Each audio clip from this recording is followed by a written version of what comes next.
Yes, they finally started listening to us, and this update, oh, it's the beginning of the end. Trust me. Yo, what's good, everybody? It's your boy Slim, aka Mr. Different, back with another video. And today, I was up at 4 a.m. in the morning. Don't ask why. I was just up at 4 a.m. in the morning, get my day started early. You know, early bird gets the worm. But Image Line dropped a brand new video showing off 20.9, and I have to say, this update is the update I personally been waiting for. I know a lot of you guys have been waiting for it because they finally listened to a bunch of complaints from a bunch of people, and they're adding in features that we really desperately needed to make FL Studio that much more better. It's already good DAW, don't get me wrong, but these features in 20.9 take FL Studio to the next level. I mean, if you don't own FL Studio right now, you need to buy it because these free updates for life is amazing.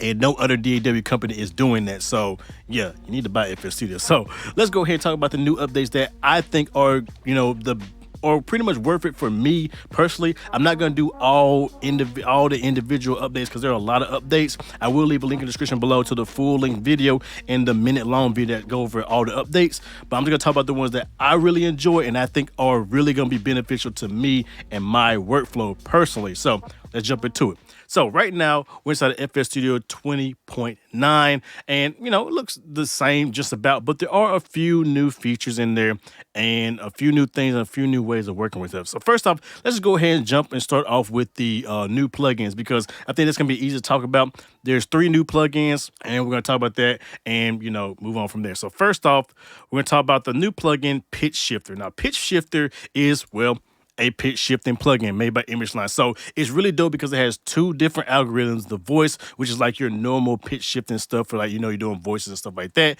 And then you have a music one, which is more of a granular pitch shifter, I think you could say. So it's going to be really good. I think really dope for sound designers and doing some creative effects. I feel like that's really going to be dope. So like I said, it's just your standard pitch shifting plugin. Like I said, I'm just going to go ahead and add to my microphone. So let me go ahead and mute myself. And I'll just mute myself in post, whatever. And I'll do it right here.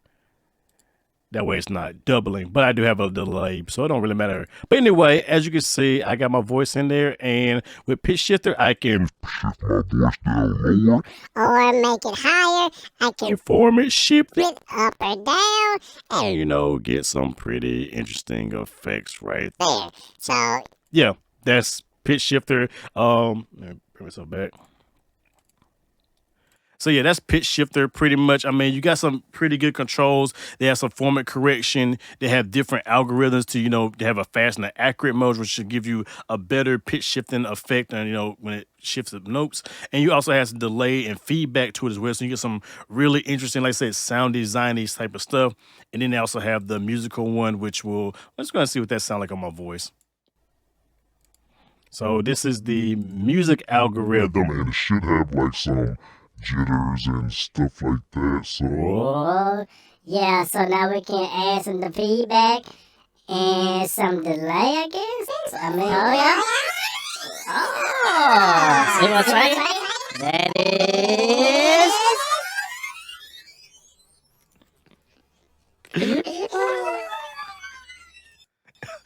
Like I can say, that's gonna be really dope for those out there who are sound designers and want to do some creepy, weird, funny type of effects. Yo, Pitch Shifter is gonna be a definitely dope one. I think a lot of people are gonna really enjoy. So yeah, definitely looking at that. Might do some videos on that because I actually have some vocal effects I want to use pitch shifting with, and now this business at FL Studio is gonna make it that much better when I make these vocal presets, which are coming soon. Subscribe to the channel. So yeah, get ready for that. So yeah, pitch shifting is definitely gonna be one that's gonna help me do a lot of creative effects and dope. They also have the frequency shifter, which I didn't check that out because I think frequency shift came out in the 20.8, and I didn't check it out, but they did update it where it has a new visual mode so you can see the visuals, and that's another one I need to explore more. I'm not going to do it in this video. Watch their video when they talk about what frequency shifter is, but another one of them kind of cool sound design-y type of plugins, which I think is going to be really dope for people out there as well. So, but yeah, Pitch Shifter is the new one, which is dope. Also, they added in Vintage Chorus. Well, Vintage Chorus is basically the Juno chorus. So this is their first attempt at, I guess, doing vintage modeling plugins, which I think they're going to start doing more, which I hope they are. Like I said, I think this is a way of testing the water because the vintage chorus, the Juno chorus, is a well-known effect. It's probably one of the best courses of any hardware synthesizer out there. I have multiple effects of the Juno chorus, from Arturia to Free to now stock. So, I love the chorus effect in it. And it's just dope that they're doing that. I think it's real easy to do, and you can get some really good sounds with it. Hopefully they'll make like some compressors, EQs, preamps, reverbs. Dude, give us a plate reverb image line. And if we want a dope plate reverb. Come on. So like I said, I'll go ahead and play what it sound like so you can see. So here is a piano part with nothing on it. So let me turn that reverb off. And now I'm gonna add in the chorus.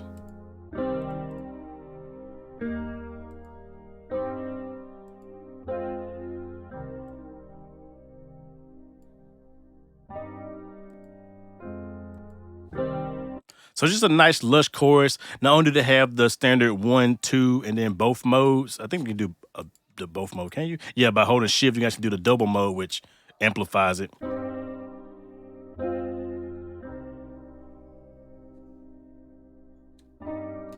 And then you have the edit mode, which you can actually go in there and individually edit it.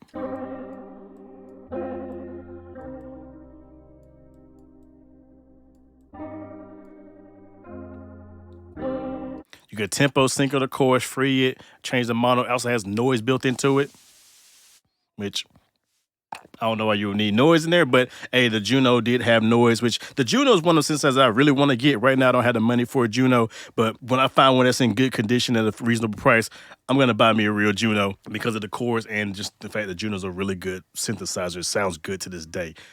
So yeah, that's really dope that they got that vintage chorus. I'm glad they add that. Hopefully they add more to it. And also for people out there who, are just old heads, I guess you could say, they do have a brand new, I think, where is it at? Sound font player. Yes, the sound font player is now 64-bit, and you can play all them old school sound fonts.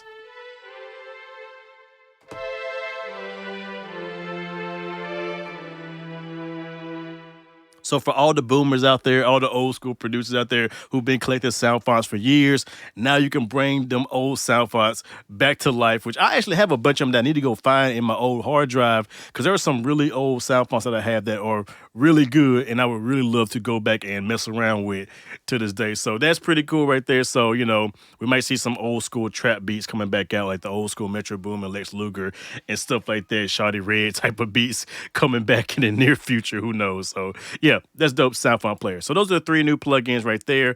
Pretty cool, pretty interesting. But what I'm excited about is the new playlist features. They finally added in the ability to record directly to the playlist like regular DAWs. And I'm gonna show you what I'm talking about. So first off, the new playlist actually looks really good. Actually looks the same, I know, just about.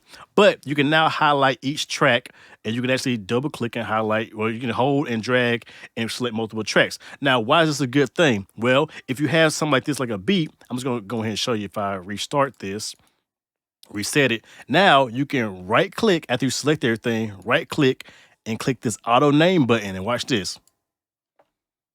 It auto names it for you. That is something I've been wanting for a long time. No longer do I have to go through each individual one and do like this. Like I used to have to do the old way, which right click, hit A. Or even if you right click A, now it does it because you highlight all. But before, I used to have to go individually and go right click A, and just go down. Now I can highlight them all, right click A, or I can, hit the auto name button, and it auto names everything. That's just a workflow improvement. I know it's not nothing super cool or fancy or whatever image line, but yo, that's gonna speed up a lot of people's workflow. Next up, you can now record directly to the playlist and actually add yourself in a record track like DAWs do. I'm gonna show you how this is done. First off, they got new recording modes. For example, let me go ahead and delete these plugins right quick. Go ahead and delete these. So now they have new ways of recording. So if you hit, let's say my microphone, now I'm recording. If you go to right here, they have external only, which basically means everything going straight to the interface normal way. They have external plus mixer inputs, post effects, post EQ, and basically it just goes down the line and adds in either the effects when you record, the EQ, and it keeps going all the way down. So that's real good. I personally would just do the first one, especially if you're recording it normal way. But if you want to, consolidate or commit to certain effects, then you might want to do post effects or, external plus mixer and all that good stuff. So like I said, but I just use the first one. So that's pretty cool right there. Okay, so the reason it didn't work for me a couple times because I had my macros set up. So yeah, make sure you got the macros set up inside of FL Studio to do this. But now if I right click and go to, where is it? Assign to a new audio track. Yo, what's that? We have where we can now, select the input. We can now select the monitoring and we can now select. So now we can record directly like a regular DAW. For example, yo, it's your boy Slim. I'm happy that FL Studio added this feature because this is the feature I've been waiting to have. And here it is. Now it's recorded. I can drag it down. I can record again, drag it down. I really don't think you guys understand how happy I am with this one little feature. This makes it to where FL Studio now records kind of like other standard, nonlinear DAWs, which I love that feature because the way I workflow, I like to record bits and pieces and merge them together. Now you can do that FL Studio a whole lot better and a whole lot faster. And also, if you make templates, it's going to be easier to make vocal template or recording templates inside of FL Studio, which I will be making one for 20.9 and on up. So I've been wanting this feature for so long. I've been whining about it, crying about it, begging ImageLine to do this, and they did it.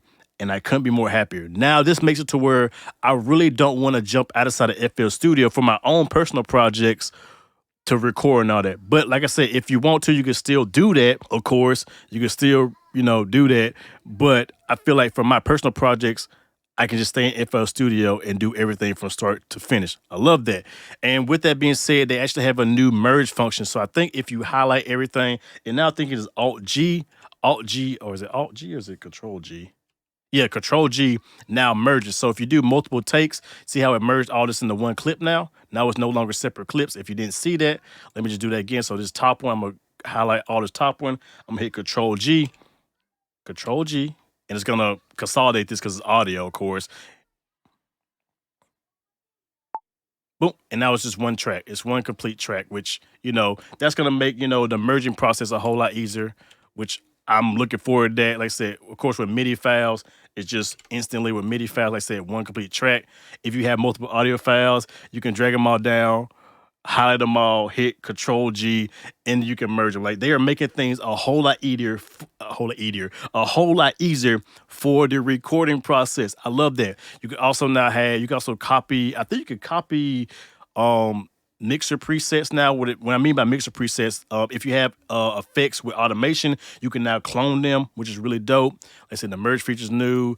The highlight the feature, the auto arm, and auto name. It's just, I'm so excited for this. But like you don't understand, this makes me want to dive deeper into recording inside FL Studio, which I'm gonna be doing. Like I said, I'm gonna make a new video talking about how to record it here. And also now they have it set to where the monitoring now can be either turned off, can be turned on, so it's always on, or only when it's armed. So you will only hear the input when you arm the track like a normal DAW. Now no longer do you have to hear yourself play back or record back or feedback.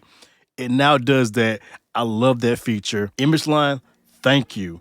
You are making great steps in the right direction, in my opinion, and you're finally making it to where it's going to be easier and easier to record inside of FL Studio. And like I said, that's really all I want to talk about in this video. Like I said, I will leave a link in the description below to all of the updates. Like I said, they did do some Apple Silicon. They did some UI updates slightly here and there. They did like some improvements to stuff that really doesn't apply to me, but pretty much the playlist, the new effects, and all the stuff you can do now in the playlist with recording. Thank you, ImageLine. I mean, keep it up, and I hope FL Studio 21 is going to be even better with some even new stuff. Like I said, they do still need to add a few new effects, I think, like that. Let's say some vintage EQs, compressors, reverb, delays. Well, I got delay, but reverb be definitely dope. Maybe a new type of synthesizer, who knows? Wavetable, I think, wavetable, granular, something like that, ImageLine. But yeah, they're definitely on the right path, and I have to congratulate him. Like I said, it's usually always a trash update, then a good update, a trash update, then a good update, and this is the good update. So I'm hoping FL 2021, FL Studio 21 isn't a trash update, but we'll see. So yeah, with that being said, hope you guys enjoy like always. I'm excited. I will have more videos coming out showing off some of these new features because, yo, we're gonna get it right now. So with that being said, don't make the video too long. It's already long enough. Hope you guys enjoy. Always, you know who it is. Your boy Slim, aka Mr. Different. Not motivated by the money, but the like, comment, subscribe, and views. With that being said, hope you guys enjoy like always. Catch you guys next video. I'm out to go make some music. Yeet.